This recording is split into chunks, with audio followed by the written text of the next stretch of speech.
ಇಷ್ಟು ದಿನ ಅಮ್ಮ ಆಗಿದ್ರೆ ಈಗ ಅಜ್ಜಿ ಆಗ್ತಿದ್ರಂತೆ. ಆಗಿರಿ ದೊಡ್ಡ ಮಗವ್ರಿಗೆ ಆಗಿದೆ. ಎರಡನೇ ಅಜ್ಜಿ ಈಗ ಇನ್ನೊಮ್ಮೆ ಚಿಕ್ಕ ಮಗನ್ಗೆ. ಚಿಕ್ಕ ಮಗನಿಗೆ ಎರಡನೇ. ಸೊ ಆ ವಿಚಾರ ಕೇಳಿ ಎಷ್ಟು ಖುಷಿ ಆಯ್ತು. ಇನ್ನ ಆಗಿಲ್ಲ ರೀ, ಡೆಲಿವರಿ ಆಗಿಲ್ಲ. ಇನ್ನು ಡೆಲಿವರಿ ಆಗಿಲ್ಲ. ಆಗಿಲ್ಲ. ಹಾ. ಆದ್ರೆ ಈಗ ದಿವಸದಾಗೆ ಹ್ಮ್. ಇವತ್ತನೆಲ್ಲ ನಾಳೆ ಇನ್ನೊಂದು ವಾರ ಅನ್ನಂಗಿಲ್ಲ.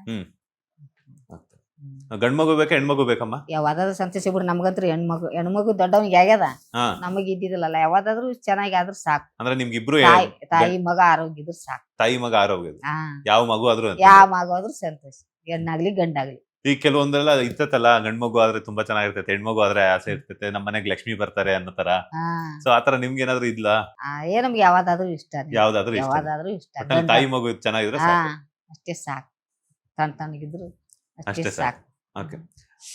ಓಕೆ. ಈ ಮಾನಪ್ಪ ಅವರೇ ಹುಟ್ಟಿದಾರ ನಿಮ್ ಮಕ್ಳಿಗೆ? ಇನ್ನ ಇಲ್ಲ ರೀ, ಮಾನಪ್ಪ ಇನ್ನ ಹುಟ್ಟಿ ಬಂದಿಲ್ರಿ. ಇನ್ನು ಹುಟ್ಟು ಬಂದಿಲ್ಲ. ದೊಡ್ಡ ಮಗನಿಗೆ ಹೆಣ್ಮಗಳು ಯಾರ ಹೆಣ್ಮಗಳೇ ಇದಾರೆ. ಸೊ ಹಾಗಾದ್ರೆ ನೆಕ್ಸ್ಟ್ ಚಿಕ್ಕ ಮಗನಿಗೆ ಮಾನಪ್ಪ ಅವ್ರೆ ಹುಟ್ಟು ಬರ್ತಾರೆ. ಏನರಿ ಹಂಗೆ ಆಗ್ಲಿ ಅಂತೀರಾ? ಹಂಗೆ ಆಗ್ಲಿ ಬಿಡ್ರಿ.